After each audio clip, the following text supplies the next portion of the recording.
মুম্বাইয়ের জনপ্রিয় রেস্তোরাঁগুলোর মধ্যে একটি হলো তরি। রেস্তোরাঁটির মালিক বলিউড বাদশা শাহরুখ খানের স্ত্রী গৌরী খানের। এই রেস্তোরাঁয় রয়েছে একটি গোপন দরজা। সম্প্রতি একটি সাক্ষাৎকারে এই তথ্য ফাঁস করেছেন রেস্তোরাঁর প্রধান শেফ স্টেফান গ্রেডিট।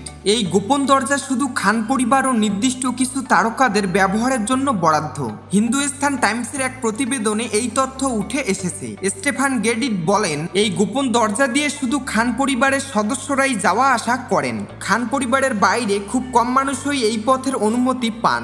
মূলত শাহরুখ পরিবারের সঙ্গে যাদের খুব ভালো সম্পর্ক তারাই সেই সিক্রেট ডোর ব্যবহার করতে পারেন। তিনি বলেন, গৌরী খানের স্বামী শাহরুখ, তাদের ছেলে আরিয়ান, মেয়ে সুহানা এবং ছোট ছেলে আব্রাহাম সবারই এই রেস্তোরাঁয় রয়েছে পছন্দের খাবার। আব্রাহাম প্রায়ই এখান থেকে খাবার অর্ডার করে। সুহানা ও আরিয়ান বন্ধু বান্ধব নিয়ে রেস্তোরাঁয় আড্ডা দেন। শাহরুখের পরিবারের পছন্দের খাবার নিয়ে এই শেখ বলেন, শাহরুখ খান সবচেয়ে বেশি পছন্দ করেন এখানকার ল্যাম্বো চপস। গৌরীর প্রিয় খাবার থাই কারি আর আব্রাহামের পছন্দ সুশি। সম্প্রতি এই রেস্তোরাঁতেই শাহরুখ খানের ম্যানেজার পূজা দাদলানের জন্মদিন উদযাপন করা হয়। গত বছরের ভ্যালেন্টাইন্স ডেতে তরি রেস্তোরাঁটি চালু হয়।